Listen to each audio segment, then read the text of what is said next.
Segala bentuk kekerasan, terutama kekerasan seksual di kampus harus segera dihapuskan.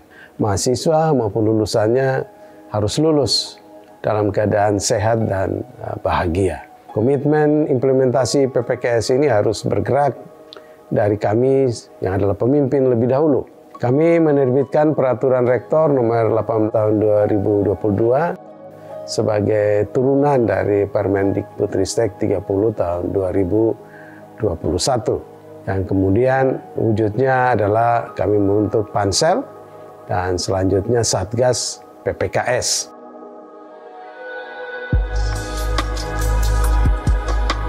Setelah terpilih, beberapa hal yang kami lakukan untuk pencegahan adalah: yang pertama, kami melakukan sosialisasi. Sosialisasi ini adalah bentuk kami untuk memberikan berbagai pemahaman, baik itu terkait dengan kekerasan seksual sendiri maupun Satgas sebagai sebuah organisasi yang bisa dimanfaatkan oleh berbagai mahasiswa yang ada di kampus tentunya jika ada masalah terkait dengan kekerasan seksual. Selain dari sosialisasi, ada juga kami memanfaatkan media-media seperti adanya banner, kemudian adanya poster-poster untuk dipajang di daerah di sekitar lingkungan kampus supaya setiap orang yang lewat, yang berada di lingkungan kampus bisa lihat berbagai informasi terkait dengan kekerasan seksual dan juga adanya Satgas sebagai organisasi yang tentunya bisa dimanfaatkan oleh teman-teman jika ada kasus kekerasan seksual itu. Sebagai mahasiswa tentu kita harus mengambil peran dalam hal ini. Untuk saya sendiri, saya berinisiatif mengkampanyekan penanganan dan pencegahan kekerasan seksual dengan membuat poster. Dengan harapan dari poster yang saya buat, informasi mengenai pencegahan dan penanganan kekerasan seksual dapat tersampaikan dengan baik kepada teman-teman saya. Perlu keterlibatan semua pihak kampus dalam mencegahnya, termasuk kami sebagai pengelola kantin dalam kampus Undana. Kebetulan Pak Ketua Satgas PPKS, Pak Simplex, berkomunikasi dengan saya untuk memasang poster pencegahan kekerasan seksual dan saya langsung tertarik dan berinisiatif untuk segera mencetak sendiri dan memasang poster-poster ini di kantin ini. Saya sering mengajak mahasiswa untuk membaca poster tersebut, menjelaskan kepada mereka bagaimana mereka menjalin pergaulan yang baik dan sehat. Mahasiswa merespon ini dengan baik. Di hari-hari setelahnya, saya lihat mahasiswa yang datang ke kantin ini mengajak teman yang lainnya untuk juga membaca poster ini dan terus saling mengingatkan untuk sama-sama berhati-hati dalam pergaulan. Kami telah melakukan penanganan, yaitu yang pertama kami melakukan konseling sebaya. Nah, pada saat seseorang melaporkan bahwa dia mengalami sebuah kekerasan seksual, maka kami sebagai Satgas tentunya memiliki prosedur-prosedur yang harus kami jalankan dan laksanakan. Nah, setelah kami pastikan bahwa benar-benar orang itu dia mengalami kekerasan seksual, maka akan kami tindak lanjuti dengan tentunya kita lakukan pendekatan, ya kalau misalnya dia mau melibatkan dari pihak kepolisian atau pihak lembaga lain yang bisa dia cari atau kami bantu untuk cari bantuan, maka akan diproses. Setelah dari penanganan tersebut, maka akan kami lakukan pendampingan.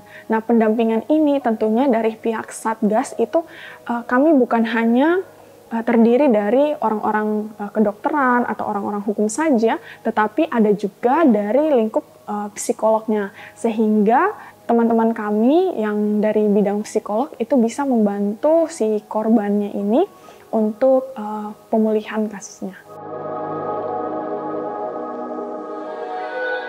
Pernah ada kasus kekerasan yang dilaporkan kepada kami di Fakultas Kedokteran dengan melibatkan mahasiswa ketika mereka praktek di rumah sakit mitra. Kami langsung laporkan ke Satgas PPKS, konsultasi dengan mereka, dan pimpinan pun langsung menangani. Dan untuk sanksinya terdapat kolaborasi dengan pihak rumah sakit bahwa dokter yang bersangkutan kemudian dipindahkan.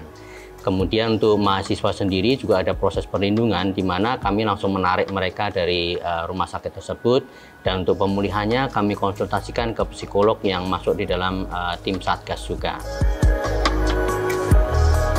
Tentu karena ini satu suatu program dan kegiatan yang baru, ada saja kendala.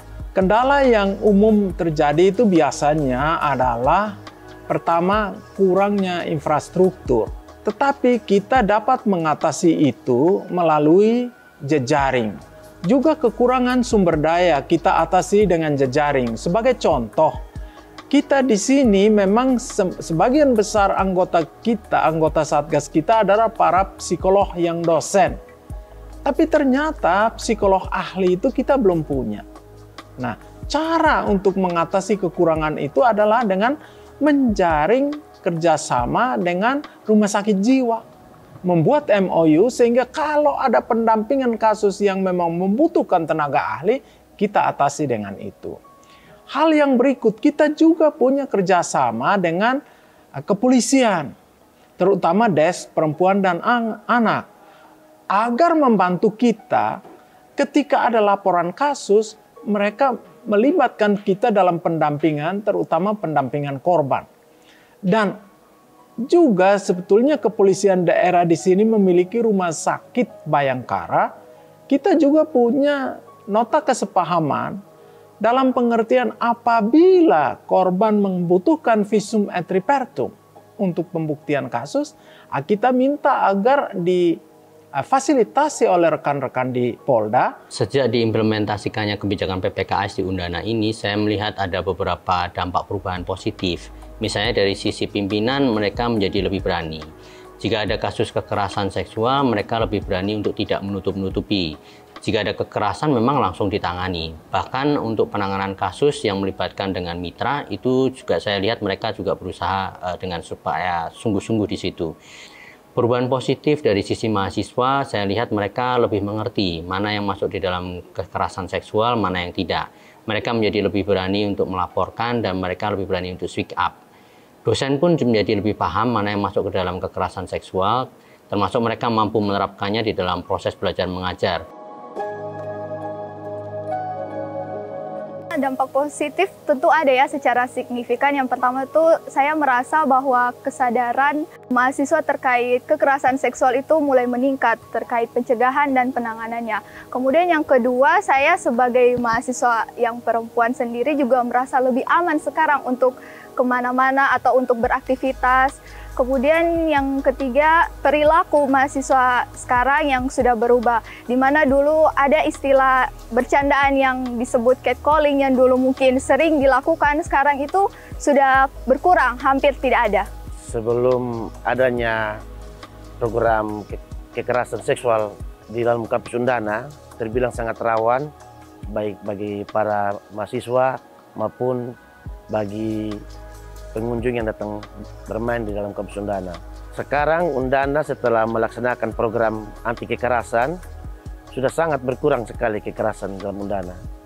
Mulai dari pasang lampu jalan, penerangan, jalan-jalannya sudah dirapikan dengan bagus. Kekerasan dengan sendirinya, kekerasan dalam Undana berkurang, apalagi kekerasan seksual.